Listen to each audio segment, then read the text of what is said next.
Samuel Hayes hangs upside down from a cottonwood tree, Morrison's knife glinting inches from his throat. Blood rushes to his head as 5 armed men close in. Then thunder cracks across the valley. Twin cowboys on Appaloosas, rifles raised, eyes burning with lethal fury. Someone's about to die. Before we dive in, comment where in the world you are watching from, and don't forget to click subscribe. The sun hammered down on the Montana prairie like a blacksmith's anvil, heat waves shimmering off the cracked earth in rippling curtains of gold. 18-year-old Samuel Hayes wiped sweat from his brow with a trembling hand, his slight frame already aching from just 3 hours of fence mending. He had arrived at the Double Star Ranch that morning with nothing but a worn satchel and desperate hope, orphaned and penniless. Hired on as summer help by a foreman who barely glanced at his boyish face before pointing him toward the back 40. What the foreman hadn't mentioned was that the Double Star belonged to the Garrett twins, and that those 2 massive cowboys had a reputation that stretched clear across 3 counties. Not for cruelty, but for something else entirely, something the other ranch hands whispered about in hushed tones after dark. Their eyes gleaming with equal parts fear and fascination. Samuel heard the horses before he saw them, twin Appaloosas, matching in their power and grace, their riders even more perfectly matched. The Garrett brothers crested the ridge like something out of a fever dream, silhouetted against the burning sky. Both stood well over 6 feet, broad-shouldered and narrow-hipped, with the kind of raw physical presence that made the air itself seem to thicken and pulse with energy. Even from a distance, Samuel could feel something shift in his chest, his breath catching for reasons he didn't want to examine. Marcus Garrett rode on the left, his dark hair fallen across storm-gray eyes that missed nothing. His twin brother, Mason, rode to the right, identical in build, but with a scar cutting through his left eyebrow that gave him an edge of danger. They moved in perfect synchronization, as if they shared not just blood, but a single consciousness, each anticipating the other's movements before they happened. Samuel forced himself to return to the fence post, hands shaking as he tried to hammer in a stubborn nail. He could feel their approach, the thunder of hooves vibrating through the ground, through his bones, settling somewhere deep in his belly like molten heat. He had never felt anything like this overwhelming awareness of another person's presence, and there were 2 of them, closing in like wolves circling prey. The horses stopped. Samuel didn't look up, couldn't look up, terrified of what he might see in those 4 eyes watching him, terrified of what they might see in his. Well now, Marcus's voice rolled across the distance, deep and smooth as aged whiskey. What do we have here? The foreman didn't mention hiring on someone, so... He paused, and Samuel could feel the weight of that gaze traveling down his body, taking in every detail. Young. Mason's laugh was darker, edged with something that made Samuel's pulse spike. Young and pretty. Hell, Marcus, he looks like he'd blow away in a strong wind. What's a boy like this doing on a ranch? Samuel's hands clenched around the hammer. He wasn't going to give them the satisfaction of seeing him flinch. I can work, he said, voice steadier than he felt. I'm stronger than I look. The silence that followed felt loaded, dangerous. Then Marcus swung down from his saddle with fluid grace, boots hitting the dirt with a solid thud that seemed to echo through Samuel's entire body. Mason followed, and suddenly the vast prairie felt impossibly small, the twins' presence overwhelming everything else. Stronger than you look, Marcus repeated, moving closer. Samuel could smell him now, leather and sweat and something wild, untamed. That so? His hand reached out, massive and calloused, and wrapped around Samuel's wrist, dwarfing it completely. The touch sent electricity racing up Samuel's arm, his breath hitching audibly. Because from where I'm standing, I could snap these wrists like kindling. Samuel's heart hammered against his ribs. He tried to pull away, but Marcus's grip was iron, not painful, but absolutely unyielding. Then Mason was behind him, so close Samuel could feel the heat radiating from that powerful body, could feel breath against the back of his neck, raising every hair on his body. Easy now, Mason murmured, his voice a low rumble that Samuel felt more than heard. No need to be scared, boy. We don't break our toys, not unless they ask real nice. The word toys sent fire flooding through Samuel's veins, shame and something else. something darker and more desperate mixing until he couldn't tell them apart. He wasn't like that, had never been like that, had spent years pushing down every forbidden thought, every dream that left him gasping and confused in the darkness of night. But here, trapped between these two massive men, their combined presence crushing every defense he'd built, Samuel felt something inside him crack wide open. "I'm not," he started, but his voice came out breathy and weak. "I'm not a toy." Marcus's thumb stroked across the inside of Samuel's wrist, finding his racing pulse. "No? Then what are you, Samuel Hayes?" The sound of his own name in that deep, knowing voice made Samuel's knees go weak. How did they already know his name? Had they been asking about him? Watching him? Mason's hand settled on Samuel's hip, burning through the thin fabric of his work shirt. "Because it seems to me you're a boy who showed up here all alone, with no family and no prospects, desperate enough to take whatever work he could get." His lips brushed Samuel's ear, desperate enough to do just about anything to keep his job. Samuel's whole body trembled now, caught between them, their heat surrounding him like a living thing. This was wrong. Everything about this was wrong. But his body wasn't listening to his mind anymore, was responding to their touch like tinder to flame. "Please," he whispered, not even sure what he was asking for. Marcus leaned in until his face was inches from Samuel's, those gray eyes burning with an intensity that stole what little breath Samuel had left. "Please what? Please let you go?" His voice dropped even lower. "Or please don't." The question hung in the air between them, heavy with promise and threat. Samuel's mouth opened, closed, words failing him completely. He had never been looked at like this, had never been touched like this, had spent his whole life invisible, insignificant. Now these two giants were looking at him like he was something precious and breakable and infinitely desirable all at once. Mason's hand slid from Samuel's hip to his stomach, splaying wide across trembling muscles. "I think," he said conversationally, as if they were discussing the weather and not the way Samuel was coming apart under their hands, "our new farmhand needs to learn how things work at the Double Star. Don't you think, Marcus?" Marcus's smile was slow and predatory. "I think you're right, brother." His grip on Samuel's wrist tightened just slightly. "See, Samuel, my brother and I, we share everything on this ranch. Everything." His free hand came up to cup Samuel's jaw, forcing his head up, making him meet those devastating eyes. "And when we see something we want, well, we take it. Together." Samuel's breath came in short gasps now, his entire body on fire. He should run, should scream, should do anything but stand here drowning in sensation. But Mason's hand on his stomach was moving lower, not touching anything forbidden, but promising everything. And Marcus's thumb was tracing his lower lip with unbearable gentleness. And Samuel realized with a shock that ran through him like lightning that he didn't want to run. He wanted to burn. "The barn," Mason said, his voice rough. "Privacy? Now." Marcus nodded, never taking his eyes off Samuel's face. "He's shaking like a leaf. Think he can even walk? Only one way to find out." Mason's hand left Samuel's body, and he immediately felt the loss, like a physical ache. Both brothers stepped back, and Samuel nearly collapsed without their support. "Walk," Marcus commanded, gesturing toward the weathered barn in the distance. Samuel's legs obeyed before his mind could process the order, moving mechanically across the dusty ground. The twins flanked him on either side, not touching, but close enough that he could feel them, their presence a constant weight pressing in on him from both directions. The walk to the barn felt like miles, though it couldn't have been more than 100 yards. With each step, Samuel's heart raced faster, his mind spinning with questions he was terrified to answer. What was going to happen in that barn? What did they want from him? And why, God help him, did he want to find out? The barn door creaked open, revealing shadows and golden shafts of dusty sunlight. Mason entered first, Marcus's hand on the small of Samuel's back guiding him inside.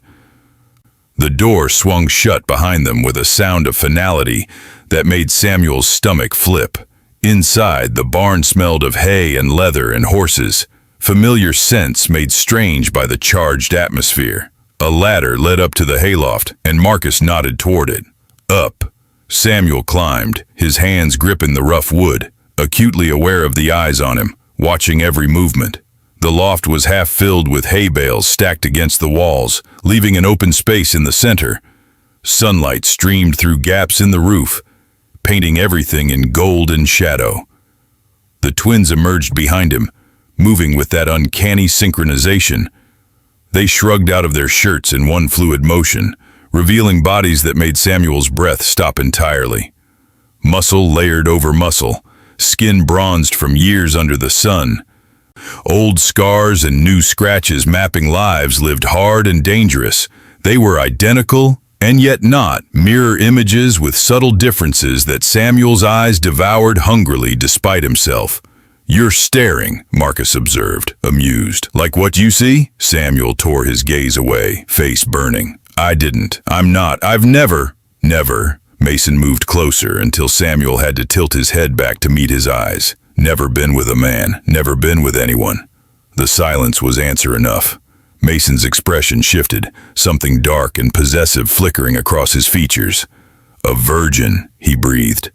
"Marcus, he's never been touched." Marcus's answering smile was sharp enough to cut. "Even better. Means we get to teach him everything." His hand reached out, fingers tangling in Samuel's hair, not pulling, but holding, claiming.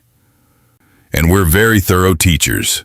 Samuel's whole body was on fire now, burning from the inside out. He should be terrified, should be running for his life, but instead, he was leaning into Marcus's touch like a flower seeking sun, desperate for more, even as shame twisted in his gut. "The thing is," Marcus continued, his voice dropping to that low rumble that vibrated through Samuel's bones, "my brother and I, we have particular needs. Needs that can't be met by just one person." His thumb stroked along Samuel's jaw. "We need someone who can take us both, who can handle everything we want to give. Together," Mason added, moving to Samuel's other side. "Both of us, all night, until you can't remember your own name, can't think of anything but how we feel inside you." The words should have shocked Samuel, should have sent him running. Instead, they sent heat flooding through his body, pooling low in his belly, making him ache in ways he'd never experienced before. His breath came in short gasps, his hands clenched at his sides to keep from reaching out, from touching, from begging. "Tell us you want it," Marcus demanded, his hand tightening in Samuel's hair. "Tell us you want us to ruin you." Samuel's eyes squeezed shut. He couldn't say it, couldn't admit out loud what his body was screaming for. But Mason's hand cupped his face, gentle despite the calloused roughness. "Open your eyes, boy. Look at us." Samuel obeyed, his gaze moving between the two perfect faces watching him with identical hunger. In their eyes he saw promise and danger, pleasure and pain, everything forbidden and everything he'd secretly dreamed of in the darkness. "Say it," Mason urged. 3 little words. "I want you." The words broke free like a dam bursting, everything Samuel had been holding back for 18 years, flooding out in a desperate whisper. "I want you. God help me, I want you both." The effect was immediate and devastating. Marcus's mouth crashed down on his, claiming him with a kiss that was more conquest than caress, tongue demanding entry and taking it, exploring every inch with ruthless thoroughness. Samuel moaned into it, his first kiss, and already drowning, already lost. Then Marcus pulled back, and Mason was there, turning Samuel's head, his kiss different, slower but no less consuming, tasting and savoring while Marcus's hands roamed over Samuel's body, unbuttoning his shirt with practiced ease. The shirt hit the floor, then Mason's hands were at Samuel's belt, working it open while Marcus's mouth moved to Samuel's neck. Teeth grazing sensitive skin, tongue soothing the sting.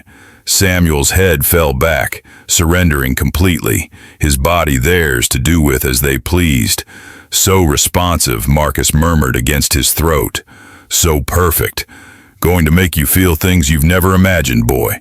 Going to take you apart piece by piece and put you back together again." "And again," Mason added, his hands pushing Samuel's pants down. And again, all night long until you're begging us to stop, begging us to keep going, not knowing which you want more. Samuel stood before them in nothing but his own burning need, exposed and vulnerable and more alive than he'd ever felt. The twins circled him slowly, twin predators appreciating their prey, their gazes scorching every inch of skin. Beautiful, Marcus breathed, absolutely perfect. Ours, Mason agreed. Say it, Samuel. Tell us you're ours. Samuel's voice came out broken, desperate. I'm yours, both of yours. Please, I know what you need, Marcus interrupted, and we're going to give it to you, every single inch. The twins moved as one, guiding Samuel down into the hay, their bodies covering his from both sides. Hands everywhere, touching, claiming, mapping every secret place Samuel had never dared explore on his own. Mouths following, tasting, driving him higher and higher, until he thought he might shatter from sensation alone. First time should be special, Mason murmured, his hand wrapping around Samuel with a grip that made stars explode behind his eyes. Should be slow, but I don't think our boy wants slow, do you, Samuel? Samuel could barely form words, could barely remember how to breathe. Please, he gasped. Please, I can't. It's too much. What do you need? Marcus demanded, his hand joining his brother's, both of them working Samuel in tandem. Say it. You, Samuel cried out. Both of you, please. I need both of you. I need. The sensation building inside him was impossible, terrifying, more intense than anything he'd imagined. His body arched between them, seeking and fleeing at once, until finally the wave crested and crashed over him with a force that whited out the entire world. When Samuel came back to himself, he was gasping for air, trembling violently, tears streaming down his face. The twins held him gently, murmuring praise, stroking his hair and skin until the aftershocks subsided. That was just the beginning, Marcus whispered in his ear. Just a taste of what's to come. Mason's smile was wicked. We haven't even really started yet. And we have all night to show you exactly what you've been missing. Samuel's body, impossibly, responded to the promise in those words, desire stirring again despite his recent release. The twins noticed, their knowing smiles identical. Insatiable already, Marcus observed. Knew you'd be perfect for us. Let's see how much you can really take, Mason added, reaching for something beyond Samuel's line of sight. The twins had prepared for this, Samuel realized dimly. Had planned this, wanted this. The thought should have frightened him, but instead it sent fresh heat coursing through his veins. They had wanted him specifically, had chosen him, and now they were going to claim him completely. Marcus positioned himself behind Samuel, while Mason stayed in front, their movements coordinated with the ease of long practice. This is going to hurt at first, Marcus warned, his hands gentle on Samuel's hips despite the urgency Samuel could feel radiating from both of them. But we'll make it good, so good you'll forget your own name. Samuel nodded, beyond words, beyond thought, trusting them with everything he had. Mason's mouth found his again, swallowing his gasp as Marcus began to open him up. Slow and patient despite the strain Samuel could hear in his breathing. The sensation was overwhelming, impossible, a burning stretch that rode the knife's edge between pleasure and pain. Samuel whimpered into Mason's kiss, hands clutching at broad shoulders, needing an anchor as his world tilted and reformed. Breathe, Mason commanded. Just breathe through it. You're doing so well, taking it so perfectly. Marcus's voice came from behind, strained, so tight. God, Samuel, you feel incredible. Going to fill you up so deep, you'll never forget who you belong to. The words sent shudders through Samuel's body, making him clench involuntarily, drawing groans from both twins. They worked him slowly, thoroughly, preparing him with a patience that spoke of deep experience and darker desires, until finally Samuel was begging incoherently for more, for everything, for them to stop holding back. You ready for us, boy? Marcus asked, his control clearly fraying. Ready to take everything we want to give? Yes, Samuel sobbed. Please, yes, I need you, both of you, please. Marcus surged forward in one long, devastating thrust that tore a scream from Samuel's throat. Pleasure and pain mixing into something transcendent. He froze there, buried deep, giving Samuel's body time to adjust to the impossible intrusion. Mason's hands roamed Samuel's trembling body, soothing and inflaming at once. "So perfect," Marcus groaned. "Taking me so well. Knew you were made for this. Made for us." Samuel could only whimper, overwhelmed by the fullness, the invasion, the sheer wrongness of it that somehow felt more right than anything ever had. Then Marcus began to move, slow at first, building a rhythm that had Samuel's eyes rolling back, lost to everything but sensation. Mason's hands worked Samuel's body in time with his brother's thrusts, creating layers of pleasure that built on each other, until Samuel couldn't tell where one ended and another began. He was dimly aware that he was making sounds, desperate and broken, but couldn't bring himself to care about shame or propriety anymore. All that mattered was this: them. The fire consuming him from inside. The rhythm increased, Marcus driving deeper, harder, hitting something inside Samuel that made lightning streak through his entire body. He cried out, back arching, and both twins made sounds of satisfaction. "Found it," Marcus panted. "Going to make you see stars, boy." True to his word, he angled his thrusts to hit that spot again and again until Samuel was thrashing between them, overcome, tears streaming down his face from the intensity. Mason's mouth covered his, swallowing his cries, while Marcus's hands gripped his hips hard enough to bruise, marking him, claiming him. "Going to fill you up," Marcus warned, his rhythm becoming erratic. "Going to give you everything, mark you inside and out." Samuel felt the moment it happened, the heat flooding through him, Marcus's roar of completion echoing through the barn. The sensation triggered something in Samuel, his own body clenching and pulsing around Marcus, drawing him impossibly deeper.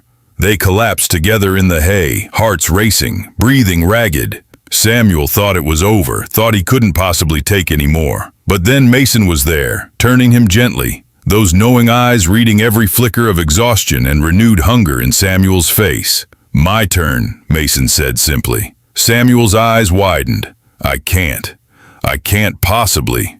"Yes, you can," Marcus murmured from behind, his hands stroking soothingly along Samuel's flanks. "You're going to take us both, remember? All night long. This is what you wanted, what you begged for," Mason added, positioning himself. "And we always give our boy exactly what he needs." The second claiming was slower than the first, Mason taking his time despite Samuel's obvious fatigue, drawing out every sensation until Samuel was writhing helplessly, caught between too much and not enough. Marcus held him steady, whispering encouragement and praise, his hands roaming possessively. This time, when Mason thrust deep, Samuel was ready for the overwhelming fullness, the burning stretch. His body accepted the invasion more easily, already learning, already adjusting to accommodate these massive men. Mason set a punishing pace, different from his brothers, somehow both rougher and more tender, driving Samuel to heights he hadn't known existed. "Look at you," Marcus breathed in his ear, taking it so beautifully. "Made to be between us, weren't you? Made to be filled and used and loved." The word loved shouldn't have fit with the rough claiming, with the way Mason was driving into him, with almost brutal force. But somehow it did. Somehow Samuel could feel the truth of it in every touch, every whispered word of praise, every careful adjustment to increase his pleasure, even as they took their own. Mason's hand wrapped around Samuel again, working him in time with his thrusts, and Samuel thought he might actually die from the pleasure, thought his body might simply give out under the onslaught of sensation. But the twins held him together, Marcus supporting his weight while Mason drove him higher and higher until finally, impossibly, Samuel came apart again, his whole body convulsing with the force of it. Mason followed moments later, his roar matching his brother's, heat flooding through Samuel in waves. They collapsed together in a tangle of sweat-slicked limbs and heaving chests. Samuel sandwiched between the two massive bodies, feeling claimed and protected and utterly destroyed in the best possible way. For long moments nobody moved, nobody spoke, the only sound their labored breathing and the distant call of a hawk circling in the darkening sky. Samuel drifted in a haze of exhaustion and satiation, his body singing with 1,000 small aches that would bloom into bruises by morning. When he finally found his voice, it came out hoarse and wondering, "What happens now?" The twins exchanged a look over his head, some wordless communication passing between them. Then Marcus pulled Samuel closer, tucking him against his chest while Mason curved around his back. "Now," Marcus said, his voice gentle, "we keep you, feed you, teach you, protect you, give you a home and a place and everything you never had before. And every night," Mason added, his breath hot against Samuel's neck, "we remind you exactly who you belong to." Samuel should have protested, should have insisted he wasn't property to be kept. But lying there between them, marked inside and out with their claim, feeling safer and more wanted than he ever had in his 18 years, the words wouldn't come. Instead, he whispered, "Promise?" Both twins answered together, their voices blending into one. "Promise." Outside the barn, the Montana sun finally dipped below the horizon, painting the prairie in shades of red and gold. Inside, 3 bodies intertwined in the hay, beginning what would become a ritual that would stretch through the long summer nights and beyond, learning each other's secrets, mapping each other's desires, building something that defied easy definition but felt more real than anything Samuel had ever known. The ranch hands would whisper about it in hushed tones, about the boy who came to the Double Star alone and afraid and left belonging to the Garrett twins, body and soul. Some would shake their heads in disapproval, others in envy. But none would deny that when Samuel Hayes walked across that dusty yard between the 2 massive cowboys, he walked taller, prouder, marked and claimed, and completely, utterly satisfied. But that would come later.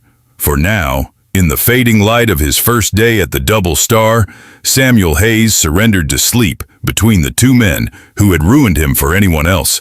His last coherent thought a prayer of gratitude for the desperation that had led him here, to this barn, to these arms, to this perfect destruction and reformation. The night was young, and the twins had promised him everything. Samuel couldn't wait to see what that meant. Samuel woke to the sensation of lips trailing down his spine, slow and deliberate, mapping each vertebra with devastating patience. For a moment he thought he was dreaming, that the events in the barn had been some fevered fantasy, conjured by too much sun and too little food. But then hands, massive and calloused, gripped his hips, and he knew with sudden clarity that this was real, all of it real. "Mornin' already?" Samuel's voice came out rough, thoroughly used. Marcus's laugh rumbled against his shoulder blade. "Boy, we haven't even made it to midnight yet. You passed out for maybe an hour." His teeth grazed sensitive skin, making Samuel gasp. "We're just getting started." Samuel's body, exhausted beyond measure, somehow responded immediately to the promise in those words. He could feel himself stirring despite the ache, despite the bone-deep fatigue. What had they done to him, that he could want more when he could barely move? Mason appeared in his line of vision, holding a canteen and what looked like bread and cheese. "Drink," he commanded gently, helping Samuel sit up. "Eat, you're going to need your strength." Samuel obeyed, suddenly ravenous. The twins watched him with identical expressions of satisfaction as he devoured the simple meal, their gazes heavy with possessive pride. When he finished, Marcus pulled him back against his chest, arms wrapping around him like steel bands. "We need to talk about the rules," Marcus said, his voice serious for the first time since the barn door had closed behind them. Samuel tensed. "Rules?" Mason settled in front of him, close enough that Samuel was surrounded by them on all sides. "You belong to us now, both of us equally. That means nobody else touches you. Nobody else even looks at you too long. You're ours to protect, ours to pleasure, ours to punish if you step out of line." The word punish sent a shiver through Samuel that both twins noticed. Marcus's hand splayed across his stomach, holding him tighter. "You like that idea, boy? Like the thought of us bending you over when you misbehave, marking that perfect skin until you remember who you answer to?" Samuel's breath came faster. He should be appalled, should be running for his life. Instead, he heard himself whisper, "Yes." "Good." Mason said, his smile sharp. "Second rule, you sleep between us every night. Don't care how tired you are.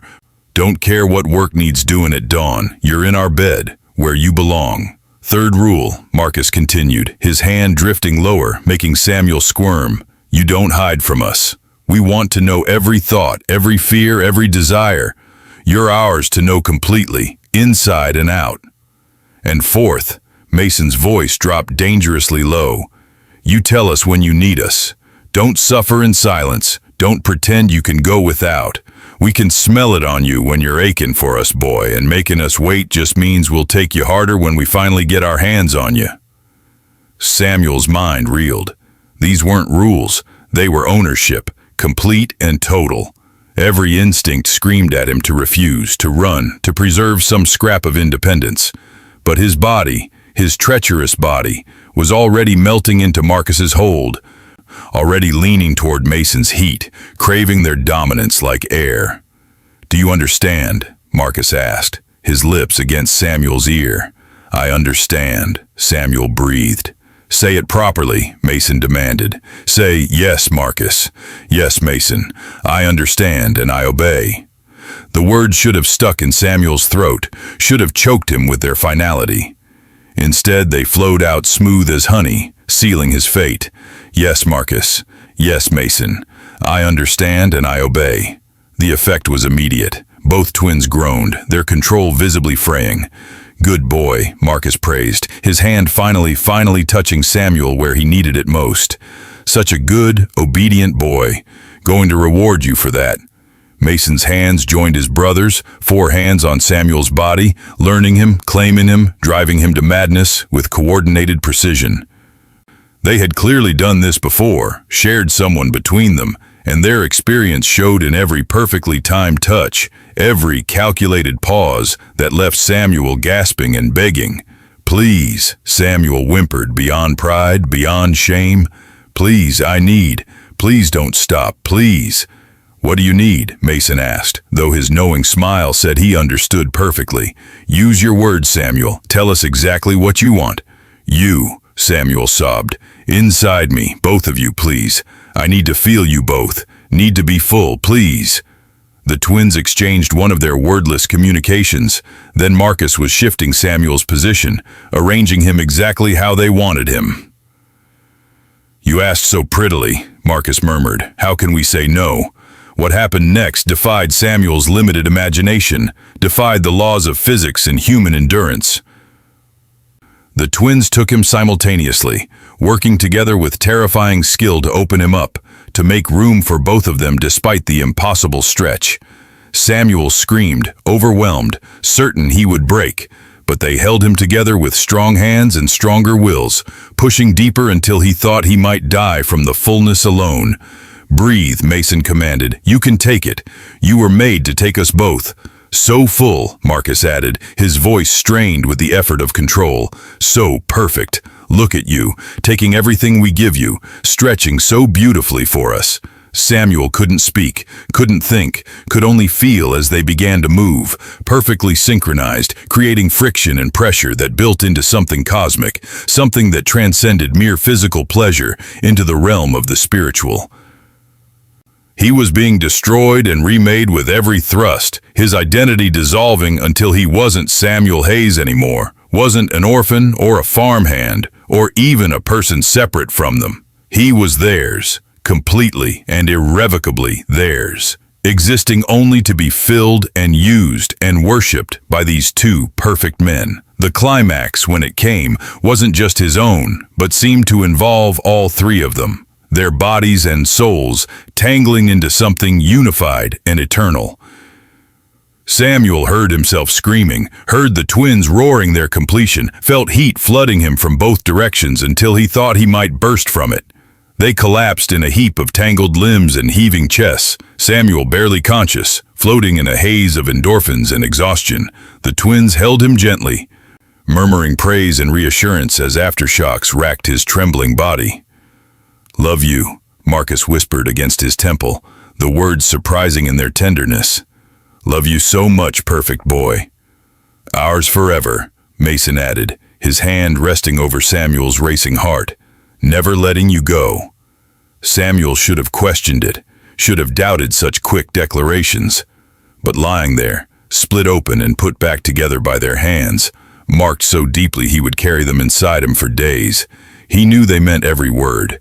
This wasn't temporary, wasn't just about physical pleasure. They had claimed him in every way that mattered, and Samuel had surrendered everything he had to give. Forever, he agreed, his voice barely a whisper. Yours forever. The night stretched on, filled with more moments of devastating intensity, punctuated by gentle care and whispered confessions.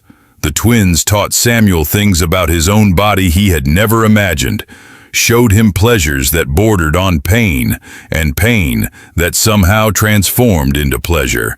They learned his limits and pushed past them, then soothed him through the aftermath with infinite patience. By the time dawn painted the sky pink and gold, Samuel had been thoroughly ruined for any other life, any other love. He lay between the sleeping twins, their bodies wrapped around him protectively, even in sleep, and tried to remember who he had been before walking through the double star's gates. That boy seemed like a stranger now, innocent and ignorant, afraid of his own desires. The person Samuel was becoming, the person the Garrett twins were shaping with their hands and their words and their relentless claiming, was someone braver, someone who understood that true strength sometimes meant surrendering control, that belonging to someone completely could be the greatest freedom of all. Outside the barn, the ranch was waking up. Soon the other hands would be stirring, starting their day's work. Samuel knew he should move, should try to appear normal despite the marks covering his body and the way he would undoubtedly limp through his chores.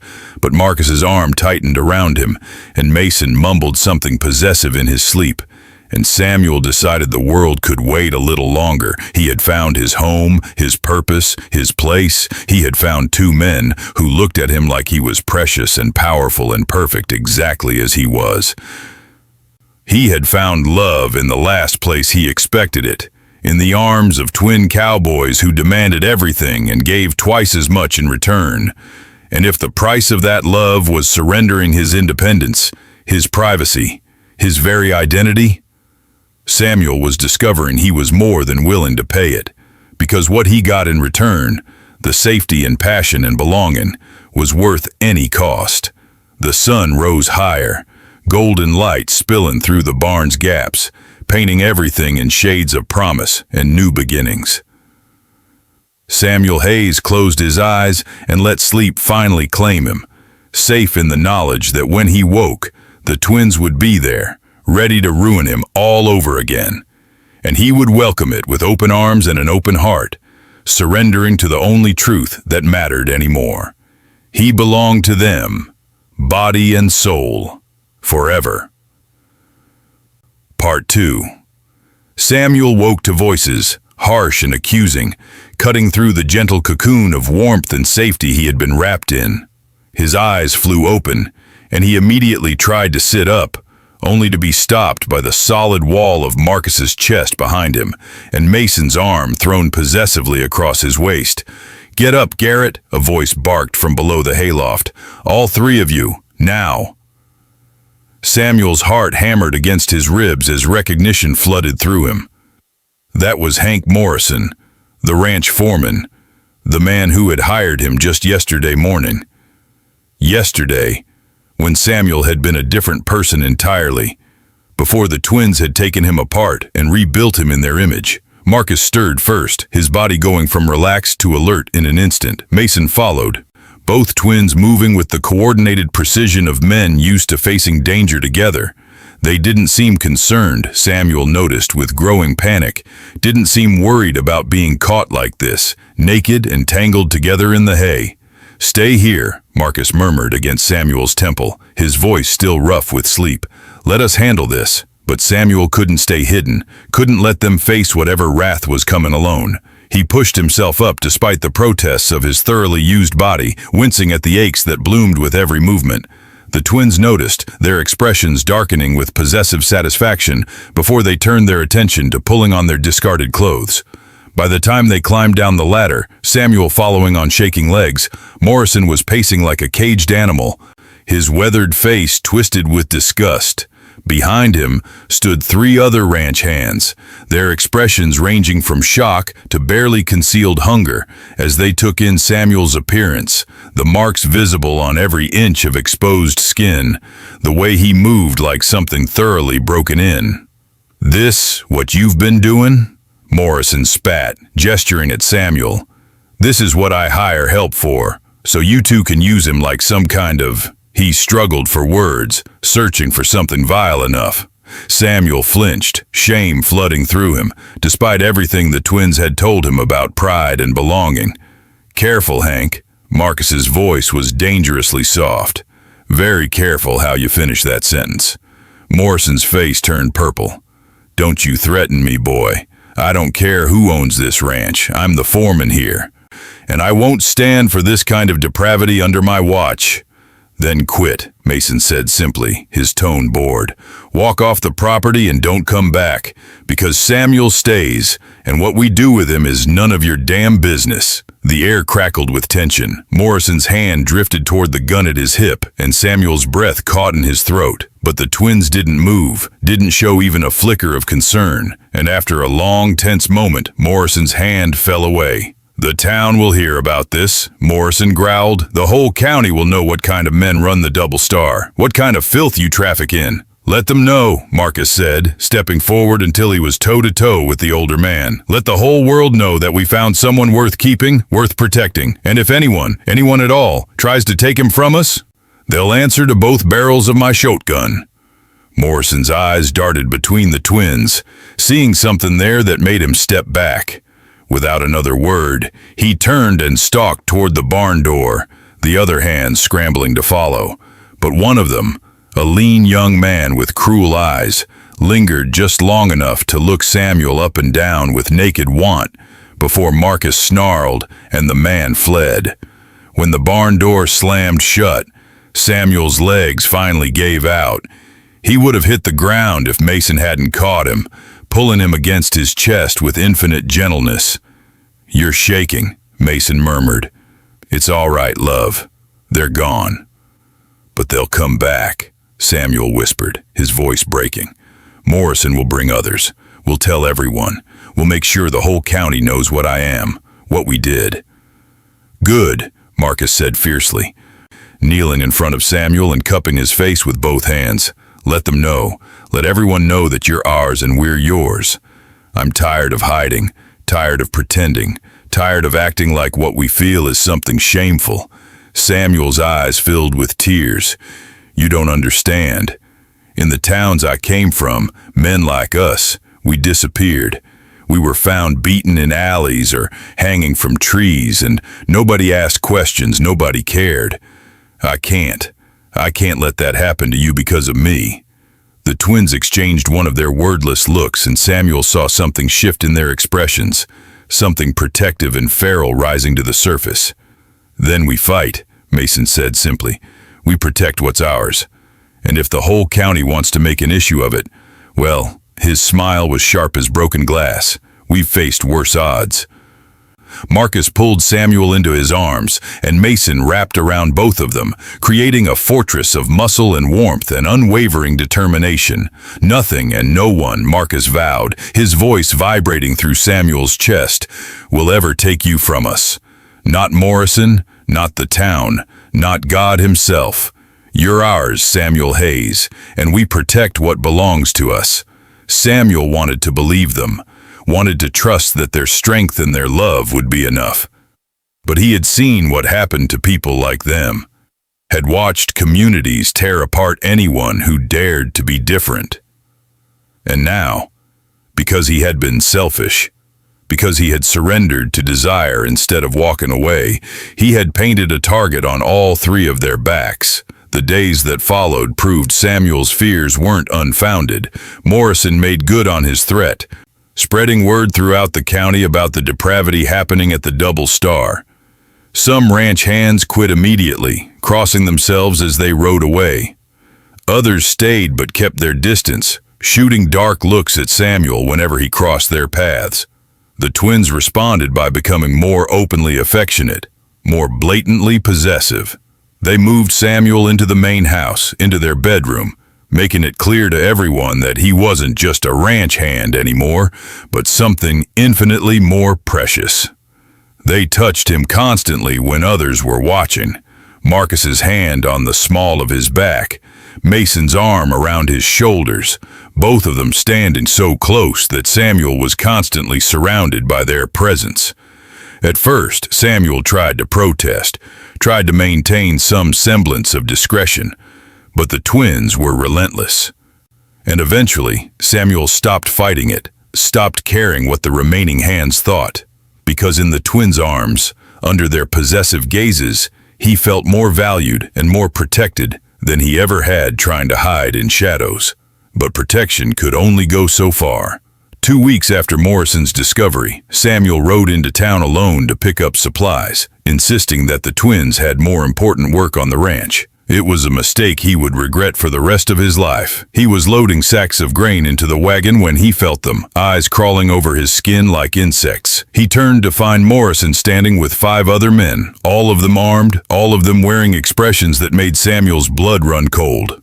"Well, well," Morrison drawled, "if it isn't the Garrett's little plaything, all alone too. Where are your protectors now?"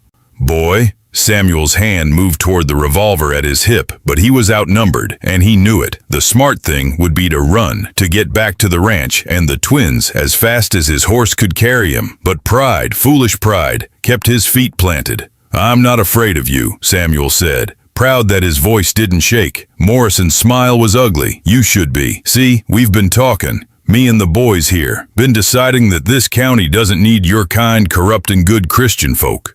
Been deciding that maybe it's time to send a message about what happens to devils who spread their poison."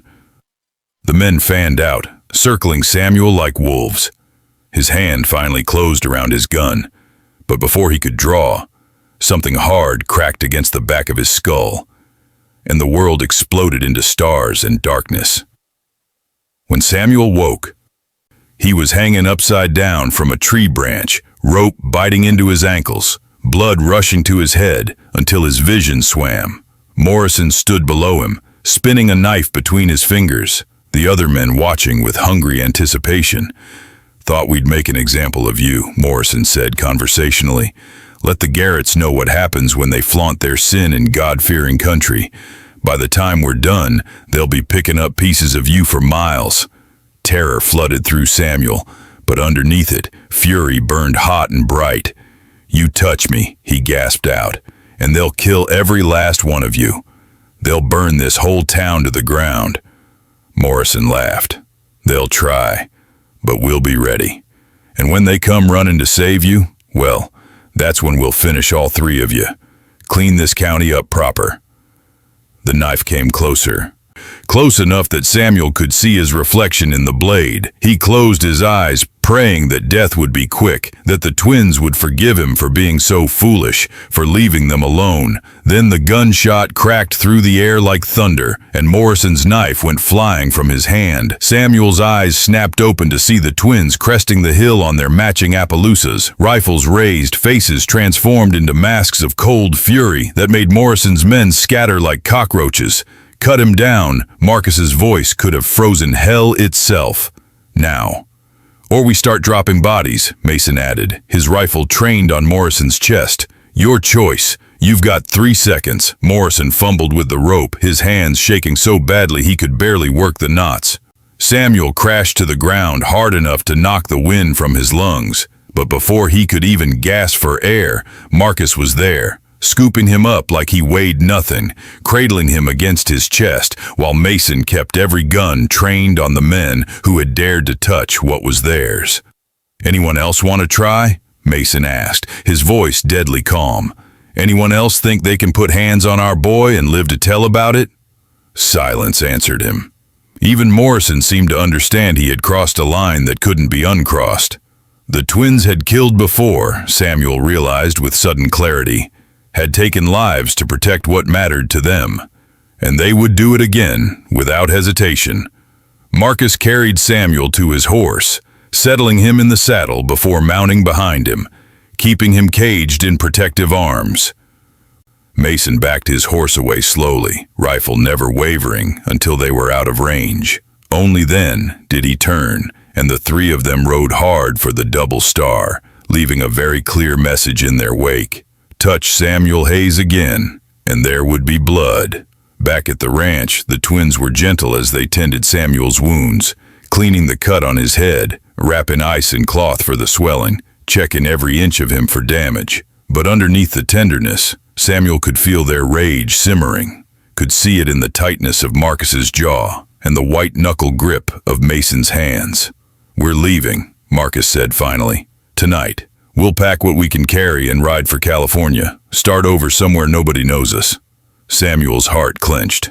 "You can't. This is your home, your ranch. Everything you've built is worthless without you," Mason finished. "Don't you understand, Samuel? This place is just land and wood and cattle. You're everything. We'll burn it all down before we let them take you from us." Tears streamed down Samuel's face.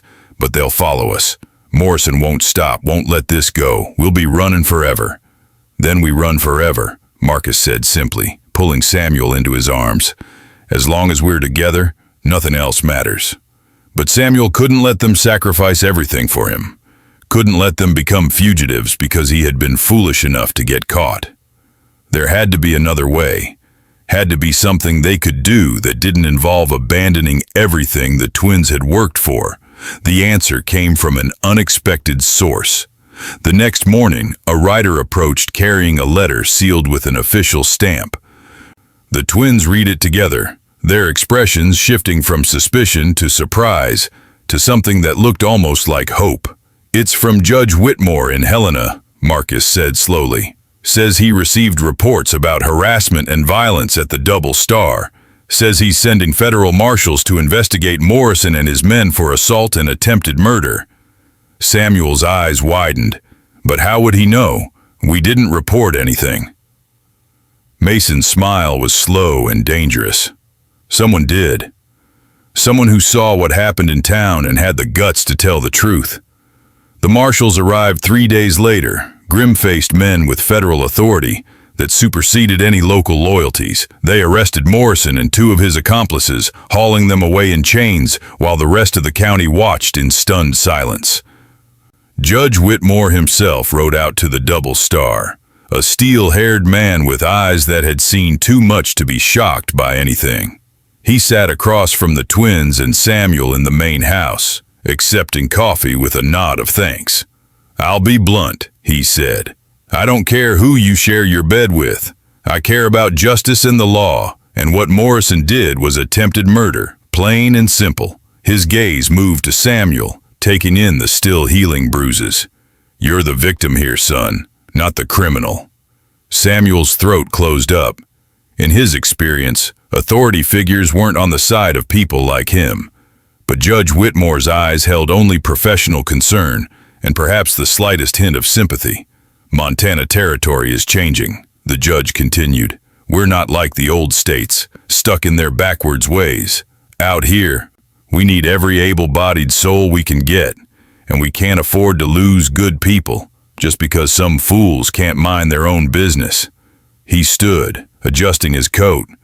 "Morrison will hang for what he did. I'll make sure of it. As for the rest of you," his gaze swept over all 3 of them, "I suggest you live your lives however you see fit, and let anyone who has a problem with it take it up with federal law." After he left, the 3 of them sat in stunned silence. Samuel couldn't quite believe it, couldn't process that they might actually be safe, that they might actually have a future here, without constantly looking over their shoulders. Marcus broke the silence first, pulling Samuel into his lap and burying his face in his neck. "Thought I'd lost you?" he said, his voice muffled and raw. "When we rode into town and saw you hanging there, I thought my heart would stop." "Never again," Mason added fiercely, joining them, wrapping his arms around both of them. "You don't leave this ranch without both of us by your side. You don't take chances with your safety. You're too precious to risk." Samuel clung to them, feeling the tremors running through their powerful bodies, understanding for the first time just how terrified they had been. These two massive men who feared nothing had been brought to their knees by the thought of losing him. The realization was humbling and empowering at once. "I'm sorry," Samuel whispered. "I'm so sorry I scared you." "Don't be sorry," Marcus said, pulling back to look at him with burning eyes. "Just promise you'll never forget how much you mean to us. Promise you'll never underestimate how far we'll go to keep you safe." "I promise," Samuel said, and meant it with every fiber of his being. That night, they made love with a desperation that bordered on violence, the twins claiming Samuel over and over as if they could somehow mark him so deeply that death itself wouldn't dare touch him. Samuel surrendered to it completely, giving them everything they needed, every reassurance that he was alive and whole and theirs. Afterward, wrapped in their arms, Samuel finally let himself believe in the future, let himself imagine years stretching ahead, seasons changing, the three of them growing old together on this land they had defended with blood and courage. It wouldn't be easy, he knew. There would always be people who disapproved, who whispered and judged, but they had survived the worst, had stared down death and won. Whatever else came, they would face it together. The weeks turned to months, and the double star began to change in ways none of them had anticipated. Word spread about Judge Whitmore's decision, about Morrison's hanging, about the federal government's willingness to protect those who had been targeted for who they loved. At first, it was just whispers, rumors carried on the wind by travelers passing through. Then the letters started arriving, carefully worded inquiries from men whose desperation bled through every line of cramped handwriting. The first to arrive was a young man named Thomas, barely 20, with haunted eyes and scars on his wrists from rope that had been meant to hang him. He rode up to the gate at dawn, his horse half dead from hard riding, his hands shaking so badly he could barely hold the reins. The twins brought him inside, fed him, listened to his story of narrow escape and endless flight.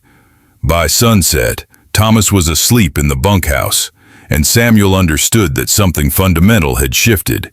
They came in ones and twos at first, then in larger groups as word spread further.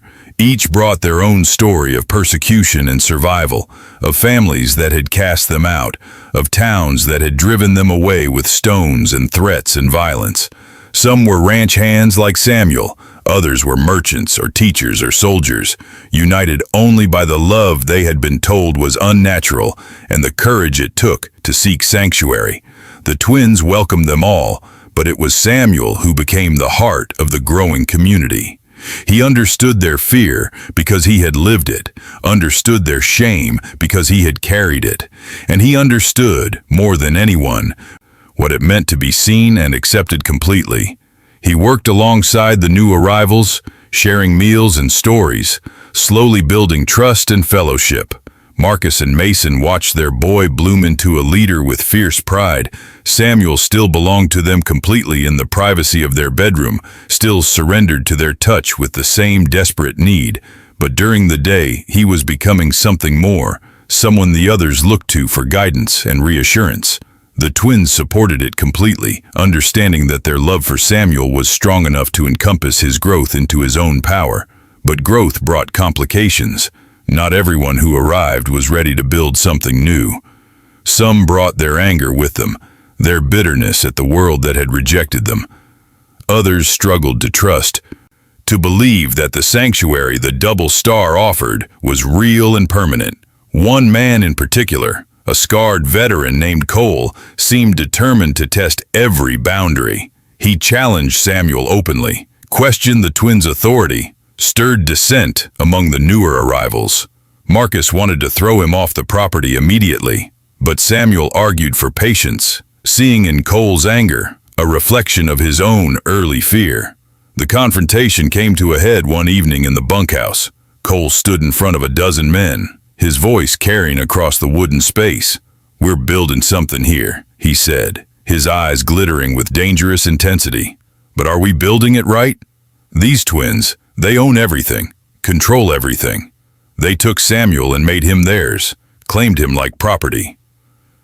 How is that different from what the world does to us, treating us like we're less than human?" Samuel felt Marcus tense beside him, felt Mason's hand move toward his gun, But Samuel stepped forward before either twin could react, his voice calm but carrying an edge of steel that made everyone go silent. "You want to know the difference, Cole?" Samuel asked. "The difference is choice. I chose them, and they chose me. Every single day, I wake up and choose to stay, choose to love them, choose to build this life with them." His gaze swept the room. "That's what we're offering here. Choice. The freedom to love who you want, to build the life you want, without fear of violence or persecution.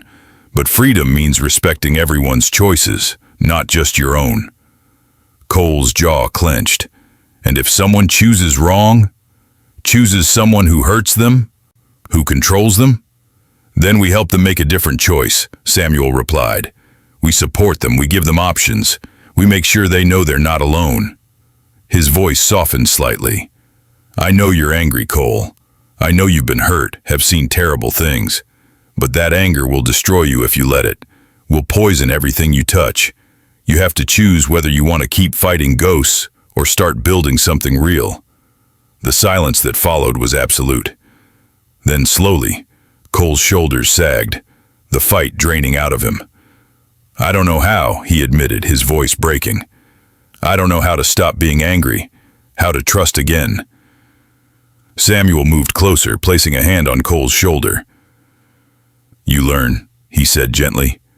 "One day at a time. One choice at a time. And you let the people around you help carry the weight until you're strong enough to carry it yourself." That night marked a turning point. Cole became one of the community's staunchest defenders. His anger transformed into protective vigilance, and Samuel's role evolved from victim to leader, to something approaching a spiritual guide for men learning to navigate their own freedom. The twins watched it all with a mixture of pride and possessive hunger. Seeing Samuel command respect, seeing him help others with such natural authority, only intensified their desire for him. They made sure he understood, in the privacy of their bedroom, that his growing independence only made him more precious to them, that watching him become his own man was the most erotic thing they had ever witnessed, and Samuel, who had once thought belonging to someone meant diminishing himself, discovered that true love meant being encouraged to become everything you were capable of being. The twins celebrated every milestone of his growth, every moment where he stepped into his own power, and then claimed him with even greater intensity afterward, as if his strength fed their desire rather than threatening it. The ranch prospered under their combined leadership. The twins handled the business and the physical labor. Samuel handled the people and their complex emotional needs, and together they built something that became legendary throughout the territory. The Double Star wasn't just a working ranch anymore. It was a symbol, a beacon that said love in all its forms deserved protection and celebration. But symbols attracted attention, not all of it welcome.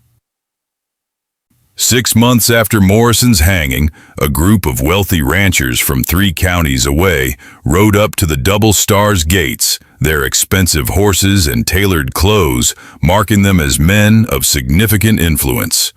They requested a meeting with the Garrett brothers, their tone polite, but their eyes hard with judgment.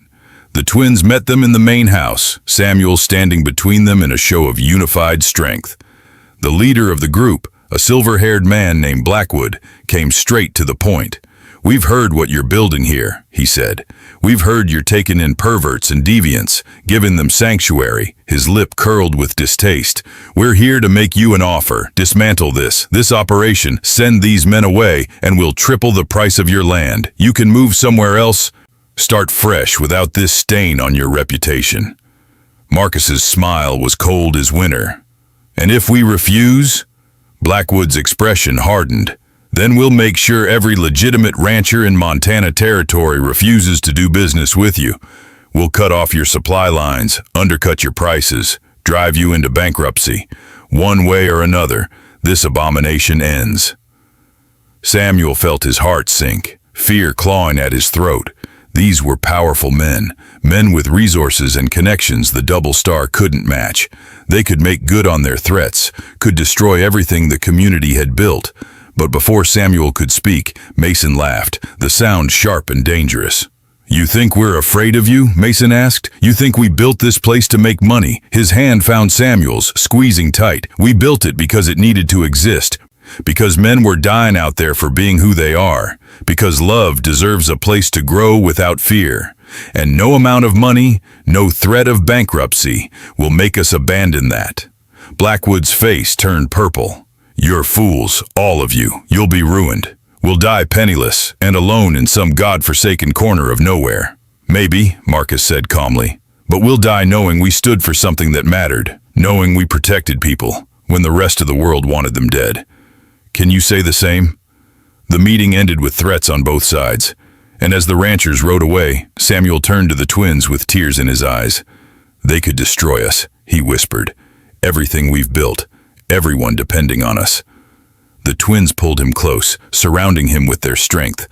"Then we rebuild," Marcus said simply. "And if they destroy that, we rebuild again, as many times as it takes, for as long as we have breath. Because this," he gestured to encompass the ranch, the people, the life they had created, "this is worth fighting for." In the end, Blackwood and his allies made good on their threats. They cut off supply lines, spread vicious rumors, did everything in their power to strangle the double star economically. But they had underestimated two things: the resourcefulness of the Garrett twins and the loyalty of the community they had built. The men of the double star pooled their skills and resources, becoming self-sufficient in ways that shocked everyone. They built their own mills, started their own gardens, traded with sympathetic merchants willing to defy the boycott. What should have broken them instead made them stronger, more united, more determined to prove that love could triumph over hatred. And slowly, grudgingly, even some of their enemies began to respect what they had accomplished. When a wildfire threatened to destroy 3 counties, it was the double star's men who rode out to help fight it, working alongside the very ranchers who had tried to destroy them. When disease struck the cattle in the valley, it was the double star's innovative treatments that saved thousands of heads of livestock. Actions spoke louder than threats, and gradually, the tide of public opinion began to shift. Not everywhere, not everyone, but enough that the double star no longer stood completely alone against a hostile world. It became a haven, a sanctuary for those who had nowhere else to go. Samuel watched it grow with pride, watched the twins transform from isolated men protecting their dark secret into leaders of a community bound together by shared experience and mutual protection. And at the center of it all, their relationship deepened and evolved. The desperate need of those first nights mellowed into something richer, more complex. They still came together with explosive passion, still marked and claimed each other with possessive intensity. But now, there were also quiet mornings over coffee, long evenings discussing the day's work, moments of simple domesticity that felt as profound as any physical joining. Samuel learned the rhythms of their bodies and their minds, learned to read the subtle differences between the twins that no one else seemed to notice. Learned that Marcus was the strategist, always thinking 3 steps ahead, while Mason was pure instinct, following his gut without hesitation. Learned that together they were unstoppable, 2 halves of a perfect whole, and that he had somehow become the piece that balanced them both. 1 year after that first day in the barn, Samuel stood on the porch of the main house watching the sun set over the prairie. The ranch bustled with life now. 24 men working the land and the cattle, all of them bound together by trust and loyalty, and the shared understanding that here they were safe to be who they really were. Marcus came up behind him, wrapping strong arms around his waist and resting his chin on Samuel's shoulder. "Happy anniversary, love," he murmured. Samuel leaned back into his warmth, marveling at how natural it felt, how right. "Has it really been a year?" "Best year of my life," Mason said. appearing on Samuel's other side, his hand finding Samuel's and squeezing gently. Samuel looked between them, these two beautiful, powerful men who had taken a broken, terrified boy and given him everything he never knew he needed. A home, a purpose, a family. Love so fierce and consuming it had literally changed the world around them. "Mine too," Samuel said softly. "Best year of my life." As the sun dipped below the horizon, painting the sky in shades of fire and gold, the three of them stood together, bound by choice and by love, and by the unshakable certainty that whatever tomorrow brought, they would face it side by side. The prairie stretched endless before them, full of possibility and promise, and for the first time in his life, Samuel Hayes looked toward the future without fear. Because he had learned the most important truth of all, that love, real love, the kind worth fighting for, wasn't about hiding or shame or being small enough to avoid notice. It was about standing tall, claiming what was yours, and refusing to apologize for the shape your happiness took. The Double Star Ranch had become a beacon for those brave enough to seek it, a testament to what could be built when people refused to let hatred and fear dictate their lives. And at its heart stood three men who had dared to love openly, fully, without reservation or regret. Years later, when travelers asked about the Double Star and its legendary owners, they would hear stories that sounded impossible. Stories of twin cowboys who had challenged an entire county and won, who had built an empire on land others said was cursed, who had loved so fiercely they had changed the very fabric of Montana territory. Some would call the stories exaggerated, the kind of tall tales the West was famous for.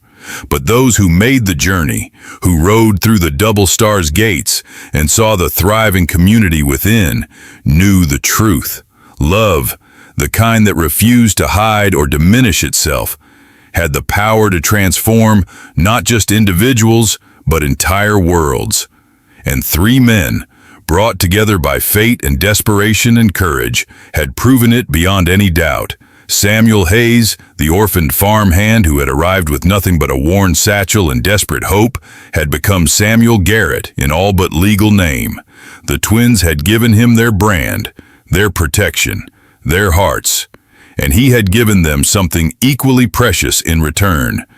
A reason to build instead of just survive, to hope instead of just endure, to love openly instead of hiding in shadows.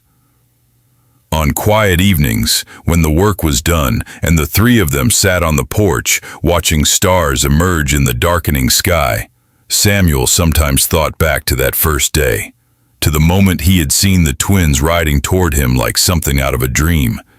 He had been so terrified, so certain that what he felt was wrong and shameful and had to be hidden at all costs. Now he understood that the only thing wrong had been the voices telling him to be ashamed, to be small, to accept loneliness as the price of safety. The twins had shown him a different path, had loved him so completely and so publicly that shame couldn't survive in the face of it. And in teaching him to love himself, they had inadvertently taught an entire community that love came in many forms, all of them valid, all of them worth protecting and celebrating. The Double Star Ranch stood as proof that courage and love could triumph over hatred and fear, that three men willing to stand together could change the world around them, that sometimes the most radical act of all was simply refusing to hide who you were and who you loved.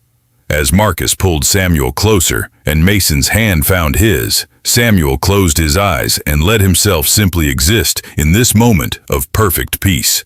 Tomorrow would bring new challenges, new battles to fight, new ground to defend.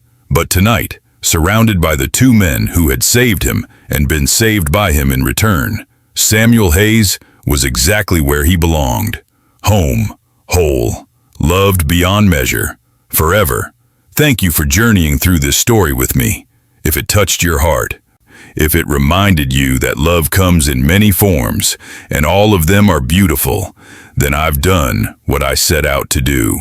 Remember, wherever you are in the world, whoever you love, you deserve to live openly and proudly. You deserve your own double star, your own place where you can be completely, unapologetically yourself. I love you all, my dear audience. Until we meet again around the campfire for another tale from the West, may you find the courage to claim your happiness and the strength to defend it against all who would deny you. Leave a comment below if this story moved you. Type the number 1 if you believe love is love, no matter what form it takes. And don't forget to subscribe for more stories that celebrate the courage to love openly and the strength to build communities where everyone belongs. The Wild West was never just about cowboys and cattle. It was about people brave enough to write their own rules, to build their own worlds, to love on their own terms. And that spirit, that refusal to be diminished or hidden, lives on in every person who dares to stand tall and claim their truth. Until next time, ride safe, love fearlessly, and remember, you are worthy of every happiness you can claim.